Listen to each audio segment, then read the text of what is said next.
Buenos días, hoy tenemos un contenido que quise hacer como un homenaje a dos precursores y a dos líderes en la higiene ocupacional colombiana, Álvaro Araque y su hijo Luis Guillermo Araque. ¿Qué es la higiene ocupacional? La higiene ocupacional es el estudio de todos los peligros biológicos, químicos, físicos para que logremos que los trabajadores colombianos no se enfermen por estas causas. Álvaro Araque es ingeniero, experto en higiene industrial, y Luis Guillermo Araque es administrador de empresas, máster en prevención de riesgos laborales y higienista ocupacional. ¿Qué me llamó la atención? Que son dos personas que de manera desinteresada han querido compartir su conocimiento y que junto con otros higienistas han creado la Sociedad Colombiana de Higienistas Ocupacionales. Y lo que me parece más llamativo es que no han sido cerrados a pensar que es un tema de solo higienistas, sino que han abierto las puertas para que muchos profesionales de la seguridad y salud en el trabajo pertenezcamos, aprendamos, compartamos y construyamos conocimiento no solamente para Colombia, sino para el mundo. Muy bienvenidos hoy a nuestra entrevista.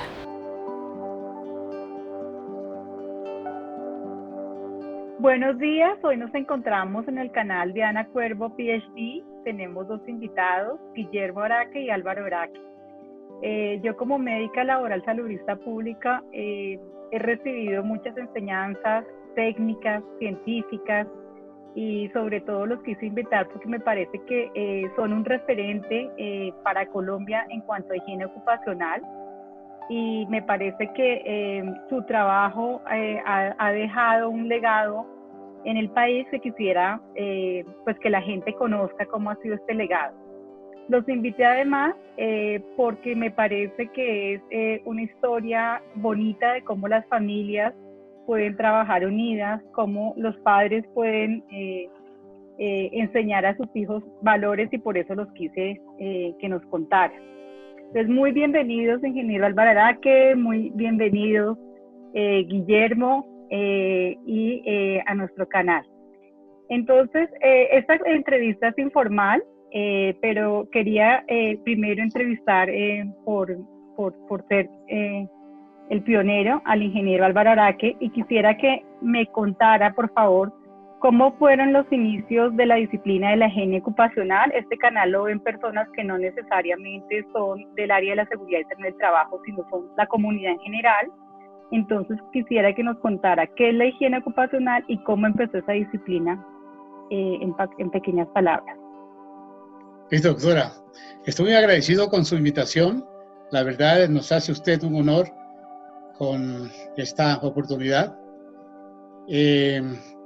Pues contarle que mi historia en salud ocupacional en general y en particular en higiene data más o menos de la década de los años 80, cuando tuve la suerte de ingresar al Instituto de Seguros Sociales en esa ocasión. Y allí comenzó mi escuela, sí. La verdad es que mis colegas, porque mi profesión es ingeniero químico, cuando me encontraba con ellos me decían, ¿pero qué haces tú en una entidad de salud? Y entonces me decían, no, mira que he conocido un área donde justamente la ingeniería química tiene una aplicación impresionante, porque existen una cantidad de riesgos químicos en los ambientes de trabajo y nosotros podemos, digamos, ayudar dentro de este proceso, sobre todo en la prevención de estos problemas de salud en el trabajo. Entonces, por ahí comenzó, sí, allí trabajé durante unos 13 años en el Seguro Social, a quien agradeceré toda mi vida esa oportunidad, y bueno, yo creo que el Seguro Social constituye la base de lo que hoy aún estamos haciendo en nuestro país. Posteriormente, pues, me dediqué pues a la actividad particular, y en eso estoy aproximadamente hace ya unos 15 años también, de tal forma que estaba entretenido dentro de la academia y pues la actividad de campo, principalmente en higiene, doctora. Para que la entrevista acá, entonces, la nueva generación que es Guillermo, yo quería que nos contaras ¿cómo ha sido el hecho de que tú hayas sido entrenado en higiene ocupacional en Europa, en Estados Unidos?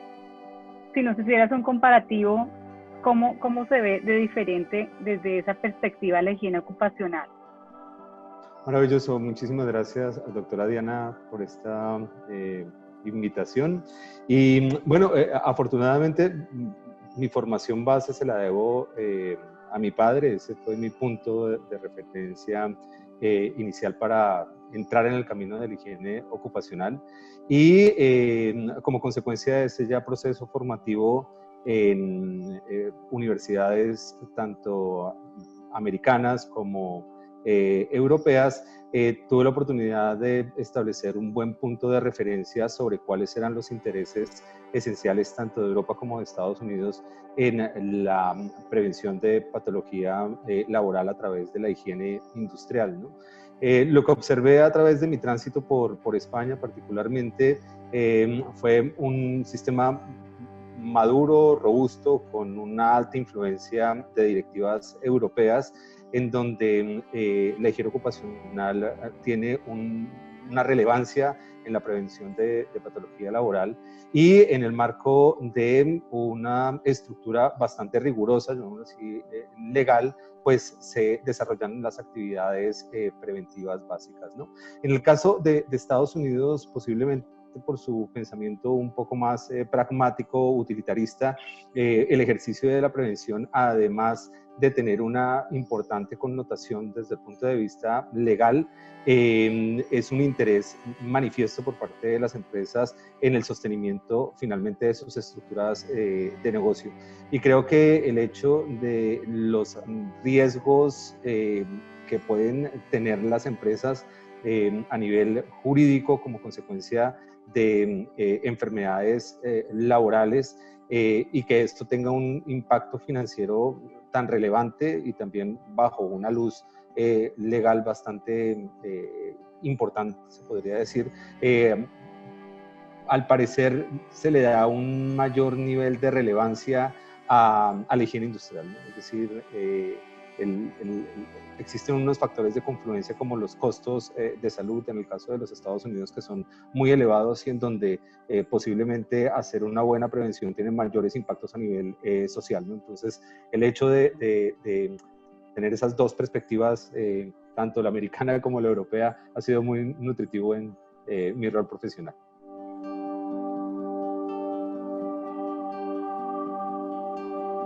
Bueno, vamos a hacer un poquito de historia porque la gente a veces le gusta decir qué tiempo, si el tiempo pasado fue mejor o el tiempo presente fue mejor. Y acá al tener la posibilidad de unir dos generaciones, quiero hacerles una pregunta. Como el ingeniero Araque Álvaro conoce el antes de la ley 100 y el ahora, quisiera que me contara qué beneficios ve con la reforma de la seguridad social que estamos próximos a cumplir 30 años de cara al desarrollo de la higiene ocupacional. ¿Cómo lo ve, ingeniero? No, tremendamente interesante. Interesante en el sentido de que mejoró, yo creo que en un 100%, la cultura asociada a los riesgos en el trabajo en general. El monopolio, no sé si esta palabra sea un poco fuerte, pero el monopolio que tenía el Seguro Social anteriormente, que cambió a raíz de la Ley 100 y del sistema de riesgos laborales, revolucionó realmente la salud ocupacional en nuestro país. Y esa revolución supone cambios a todo nivel, científicos, tecnológicos. Hoy en día en Colombia, en el tema de higiene industrial, estamos con todo el respeto de la entidad a nivel mundial, casi que en condiciones muy similares a lo que ocurre en Europa, en Estados Unidos, en los países asiáticos. Y por supuesto que las tecnologías de la comunicación pues, nos han ayudado mucho a estar al tanto de los cambios. Doctora, ¿es posible que un nuevo desarrollo en Estados Unidos se genere la semana pasada para que ya lo tengamos en Colombia inmediatamente? Y eso pues conlleva justamente la posibilidad de estar informados a nivel, digamos, global y poder aplicar esas tecnologías en nuestro medio justamente para poder disponer de elementos de juicio para la toma de decisiones orientadas a la prevención. Entonces yo celebro que realmente estos 30 años que va a cumplir esos cambios han traído beneficios importantes no solamente al sector de trabajo, sino a la comunidad en general.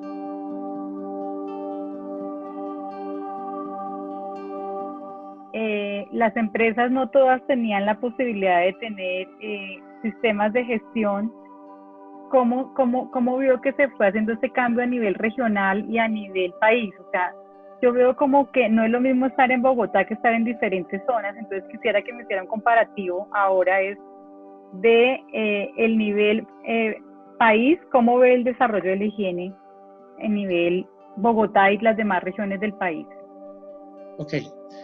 Me parece que la higiene industrial hay que necesariamente circunscribirla al campo del riesgo ocupacional, es decir, no es posible buscar como una independencia en este contexto, sino más bien buscar el trabajo integrado y principalmente con el área de medicina del trabajo, porque nosotros nacemos del área médica precisamente. Fueron los primeros hallazgos de la patología profesional los que crearon prácticamente la necesidad de esta disciplina. Es más, los primeros higienistas fueron médicos y siguen siendo, por supuesto.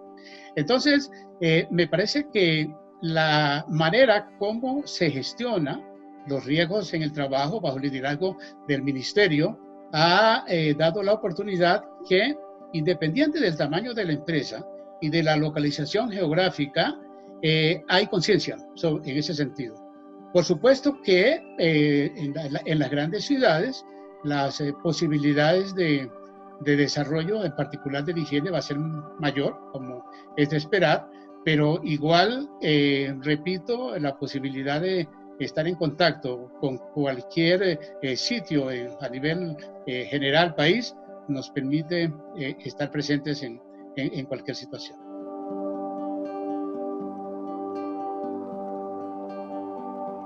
¿Cómo se creó? O sea, acá están varias generaciones, no está acá su presidente, pero sí tenemos dos grandes representantes. ¿Cómo fue la creación de esta sociedad y cuáles han sido los principales logros y el aporte al país, no solo en esta pandemia, sino antes? La verdad es que dentro de los grandes aprendizajes que me dejó mi papá fue la posibilidad de compartir el conocimiento. Y el compartir el conocimiento edifica y construye una sociedad, con lo cual teníamos desde el principio una clara responsabilidad con el país. En ese orden de ideas, hace aproximadamente unos 7, 8 años atrás, empezamos a desarrollar jornadas nacionales en higiene ocupacional totalmente gratuitas, abiertas al público, para que conocieran un poco más a la higiene ocupacional. Tuvimos un gran aliado que fue la Pontificia Universidad Javeriana en ese momento a través del Subcentro de Seguridad Social y Riesgos Profesionales. Logramos posicionar en un tiempo muy corto estas jornadas nacionales de higiene ocupacional. Traíamos a expertos del primer nivel internacional para que nos compartieran sus experiencias y conocimientos en la materia. Y poco a poco, pues los pocos higienistas industriales entusiastas que hay en este país se fueron conjugando dentro de este ejercicio de planeación de nuestras jornadas nacionales, hasta que llegó el punto inflexible de podernos organizar apropiadamente, de tener unos derroteros comunes, de construir de una manera más armónica y organizada básicamente los elementos o las bases de la gestión preventiva moderna, teniendo como fundamento y acierto la higiene ocupacional. Y hace aproximadamente unos 5 años formamos la Sociedad Colombiana de Higienistas Ocupacionales, y ya a partir de ese momento hemos venido organizando también sesiones de capacitación, formación abierta, las jornadas nacionales de higiene ocupacional, pero ya sobre unos objetivos estratégicos un poco más concertados y tratando de edificar a la profesión.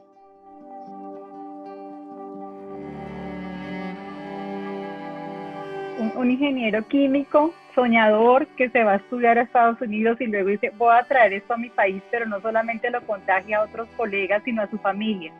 Entonces, ¿cómo era de niño vivir eso con la higiene, los hermanos, todos, la familia Araki? Cuéntenos un poquito más de la familia Araki, cómo fue vivir inmerso y empezar a estudiar todo eso que se me olvidó preguntarles eso. Mi papá siempre ha sido un referente, un come libros. Todos los, no sé, domingos yo veía a mi papá con unos textos que eran unos tochos gigantísimos que decía Industrial Ventilation o que decía A Strategy for Assessing. O sea, me parecía muy interesante que mi papá, incluso en sus periodos de descanso, se dedicara a estudiar.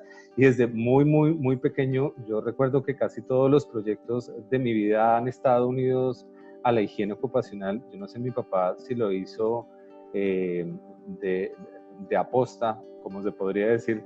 Me llevó, tendría yo que 8 años, 9 años, papá. En ese momento tú estabas ya en el Seguro Social y me llevó a Industrias Ítalo. O sea, un niño en Industrias Ítalo, mi papá haciendo, creo que era una caracterización sonométrica, y yo atiborrándome a chocolates. Entonces, claro, ahí se reventó alguna parte de mí en donde hizo esa asociación como de que eso es chévere, el chocolate y la higiene.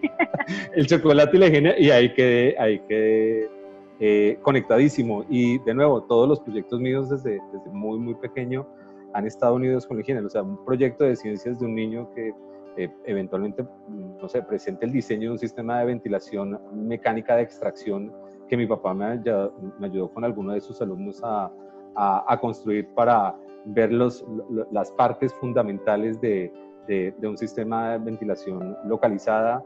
Los proyectos de colegio, no sé, eran relacionados con caracterización de los riesgos en la industria oil and gas, ¿sí? O industria de perforación petrolera, una cosa así. La tesis de la universidad fue sobre la optimización del sistema de gestión OSAS 18000 utilizando el Balance Scorecard. Es decir, toda mi vida ha estado unida y todos mis proyectos personales a la higiene ocupacional, y yo creo que fue por esa experiencia en Industrias Ítalo entre el chocolate y las sonometrías.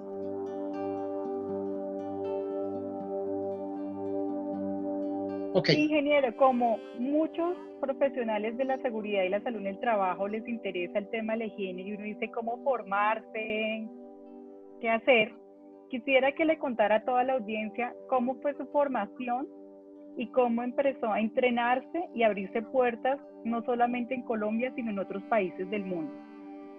Excelente, muchas gracias por su pregunta, doctora. A ver, fui muy afortunado.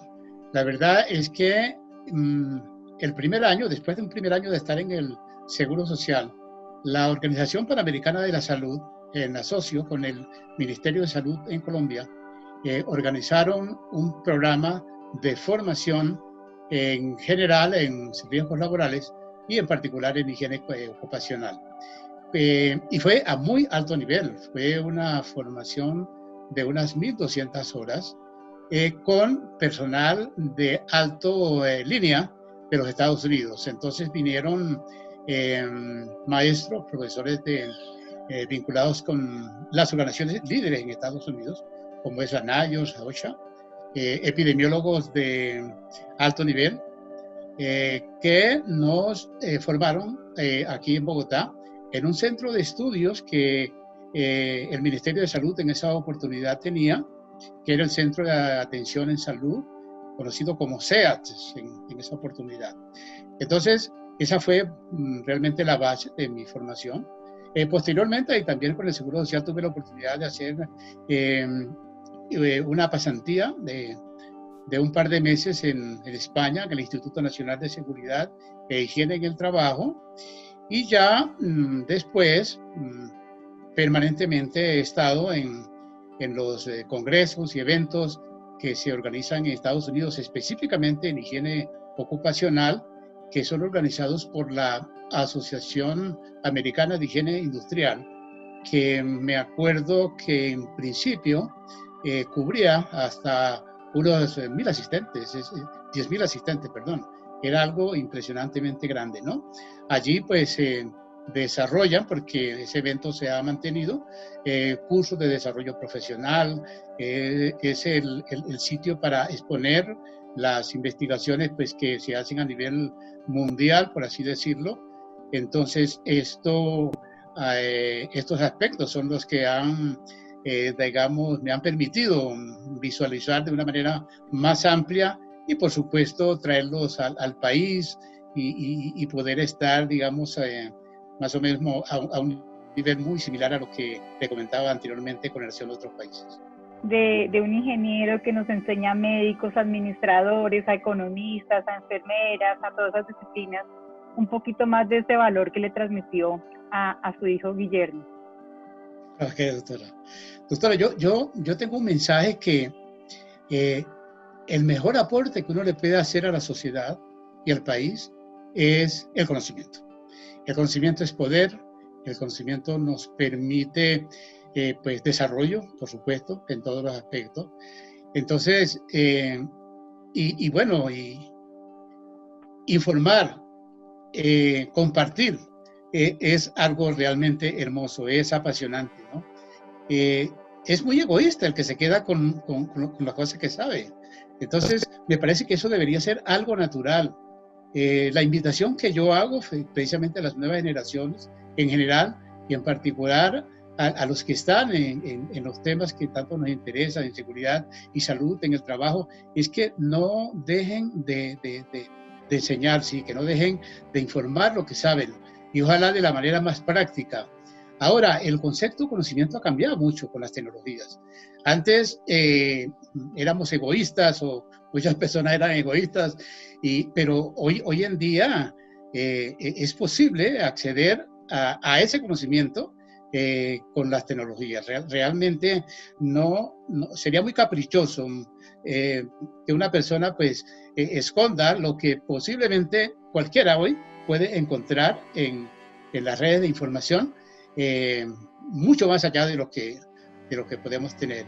Entonces, me parece que es noble, es muy generoso, digamos, continuar con ese aspecto que tiene tanta importancia y tanto valor para la sociedad.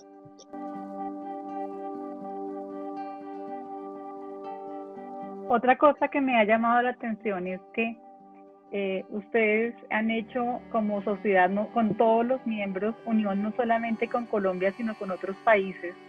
Y los escuchábamos en un congreso, los escuchábamos muchas veces porque tienen cosas muy interesantes, pero escuchábamos en un congreso internacional cómo han sido esos vínculos con otros países como Ecuador y por qué es importante aliarnos. Que Luis Guillermo también me ayudara en esto porque él ha sido protagonista de estas relaciones internacionales, no solamente a nivel, digamos, Sudamérica, sino también en Estados Unidos. Luis Guillermo ha estado muy cerca de la IHA, inclusive pertenece a uno de los comités que tiene organizado esta asociación, pero siempre lo vemos como que Sudamérica es una región. A veces nos falta estar justamente en sintonía y trabajar en esa línea, porque incluso los problemas que tenemos en Colombia son idénticos a los que hay en nuestros países vecinos y en Sudamérica en general. Posiblemente en los 2 últimos años hemos comenzado justamente a hacer contacto con nuestros pares en Sudamérica, de México hasta Chile, y hemos logrado una gran, digamos, sintonía en propósitos comunes. Incluso en este momento estamos procurando el desarrollo de un programa de certificación a nivel regional. Es decir, que todo, inclusive a nivel iberoamericano, con el acompañamiento de España y algunos países suramericanos, estamos propiciando, preparando todo un proyecto de certificación de competencias en higiene que pensamos que va a ser un referente interesante para este propósito.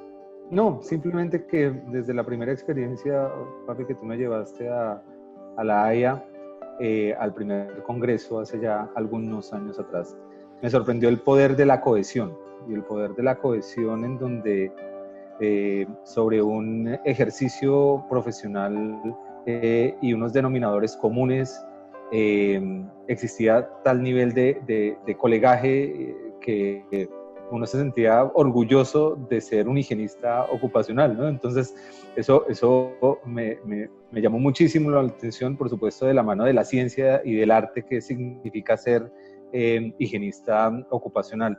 Entonces, de manera muy temprana, traté de entender un poco cómo se estructuraban esas redes de conocimiento, y las redes de conocimiento, en el caso de la experiencia americana, es a partir de pues, las asociaciones, ¿no? Las asociaciones son los organismos de poder dentro de Estados Unidos que articulan gran parte de las iniciativas que permiten el desarrollo de la sociedad incluso, ¿no?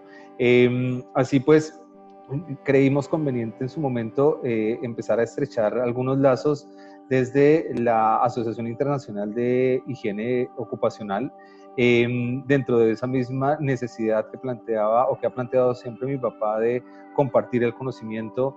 Nos vinculamos a una asociación de entrenamiento de higiene ocupacional con sede en el Reino Unido, y a partir de ese conocimiento global pues empezamos a estrechar cada vez más esa red de conocimiento latinoamericano, regional, e incluso pues con los países que siempre han sido nuestros referentes primarios, Estados Unidos, el Reino Unido y en general el mundo anglosajón. Y la verdad es que ha sido una experiencia muy, muy enriquecedora poder participar en esas juntas directivas, en esos comités de trabajo voluntario. Al final lo que entiendo es que esas sociedades científicas y esas redes de conocimiento se apalancan y se desarrollan en función de la voluntad de querer hacer más grande la profesión. Entonces, eso fue lo que nos llamó más la atención para poder generar esos lazos comunes a nivel regional.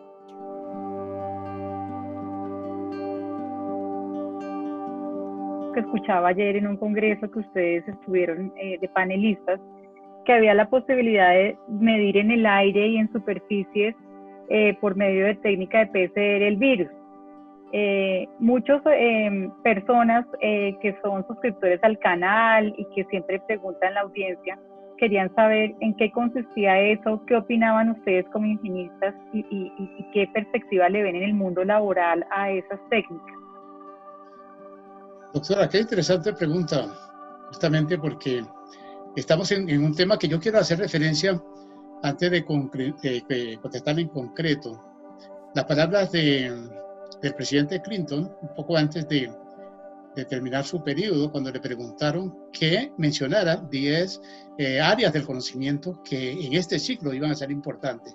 Y justamente hablaba un poco de lo que era la prevención, ¿no?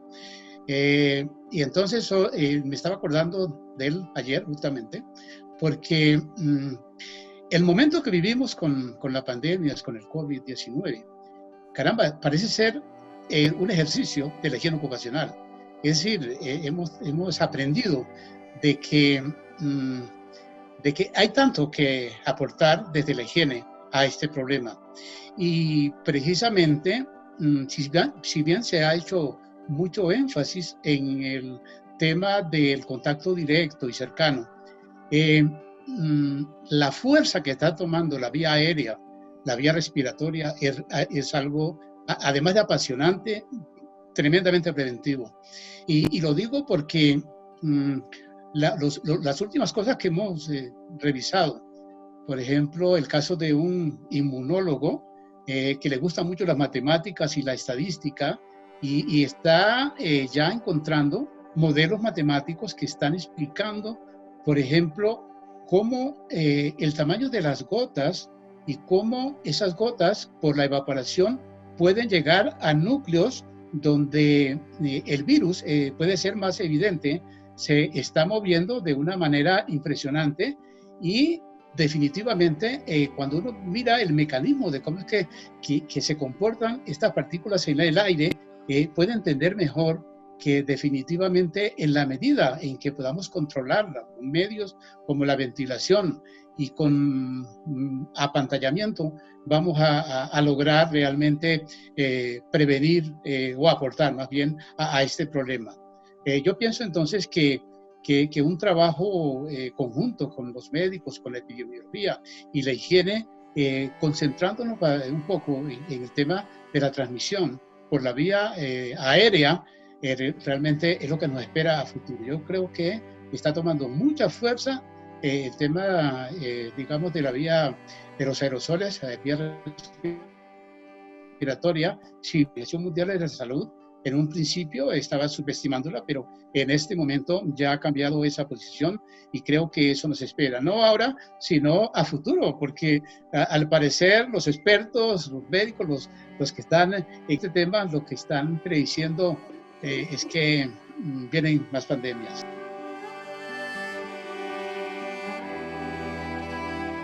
Como bien dice, esto no se acaba ni es la primera pandemia, ni uno dice hasta acá llegó, sino tenemos que estar preparados. A mí me ha llamado la atención el tema del tapabocas, y acá hemos tenido múltiples invitados, porque hay controversia, que una cosa son los respiradores en ambiente hospitalario, pero otra cosa es qué tipo de mascarilla usar cuando salimos a la calle, a la droguería, al centro comercial.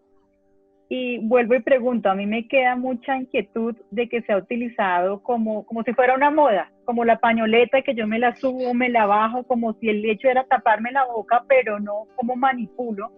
Y yo quería preguntarle a ustedes dos como higienistas, ¿qué consejo le dan a la gente en cómo utilizar? Porque lo han cogido como que es una moda de que me pueda poner cualquier cosa, y quería que aclararan eso, sobre todo para el público que está escuchando.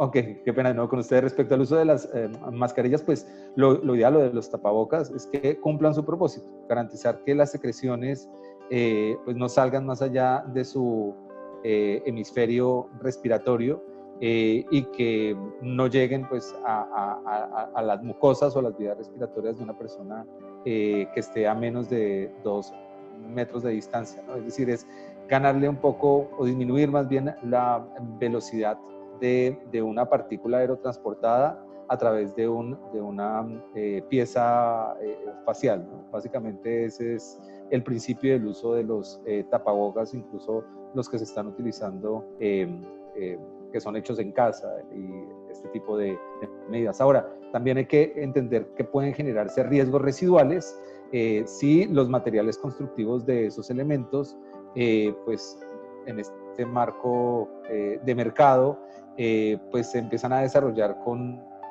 La verdad es que cualquier tipo de tapabocas lo que intenta es que no salgan las secreciones, pero no sirve como un sistema de filtración, ¿no? Es decir, no asegura que el virus no ingrese a tu atmósfera respiratoria por el hecho de portarlo. Y hay que portarlo de una manera eficaz, tal como han presentado las distintas autoridades de salud pública.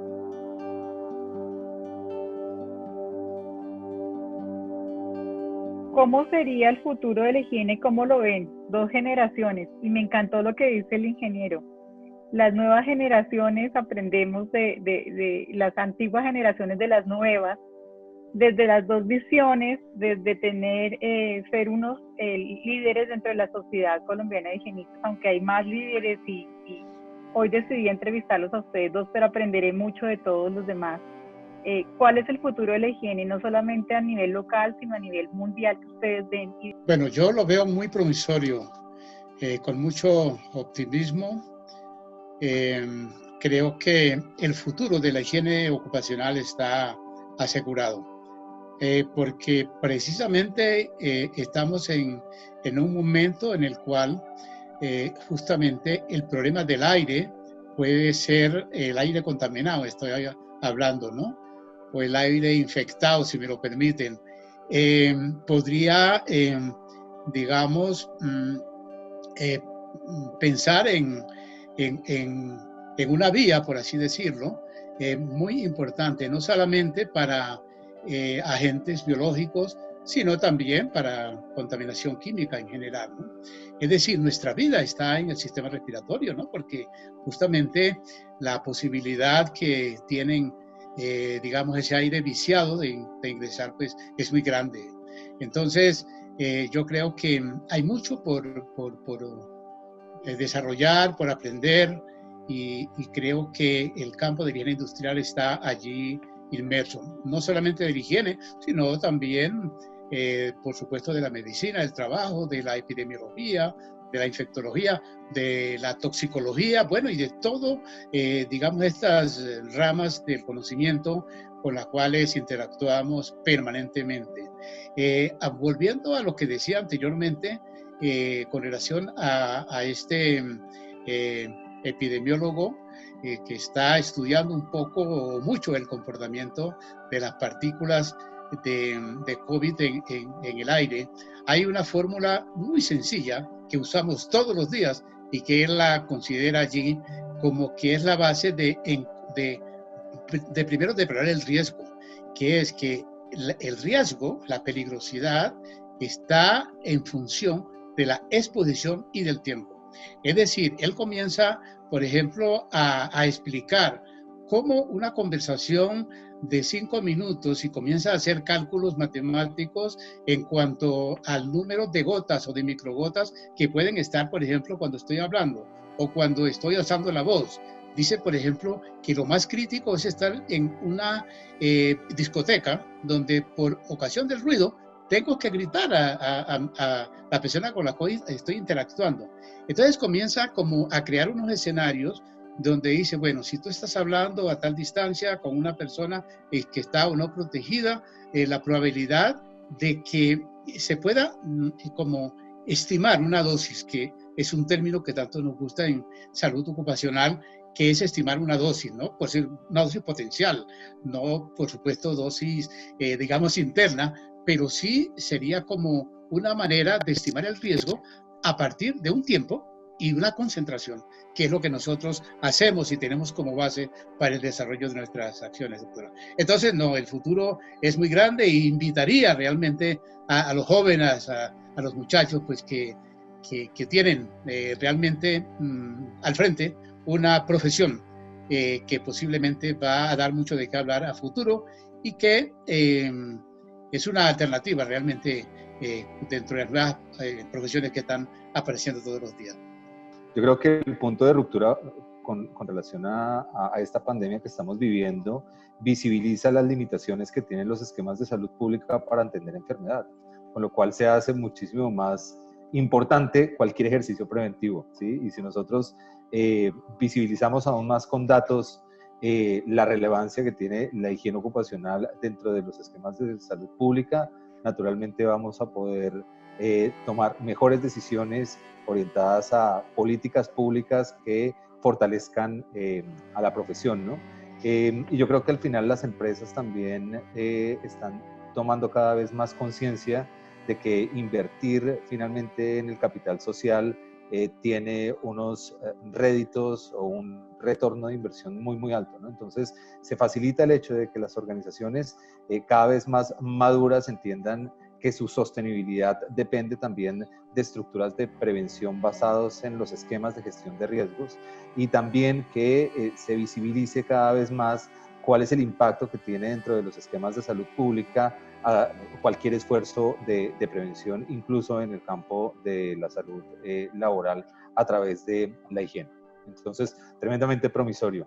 De los grandes beneficiarios de esta pandemia desafortunada para muchos, creo que somos los prevencionistas y particularmente la higiene ocupacional.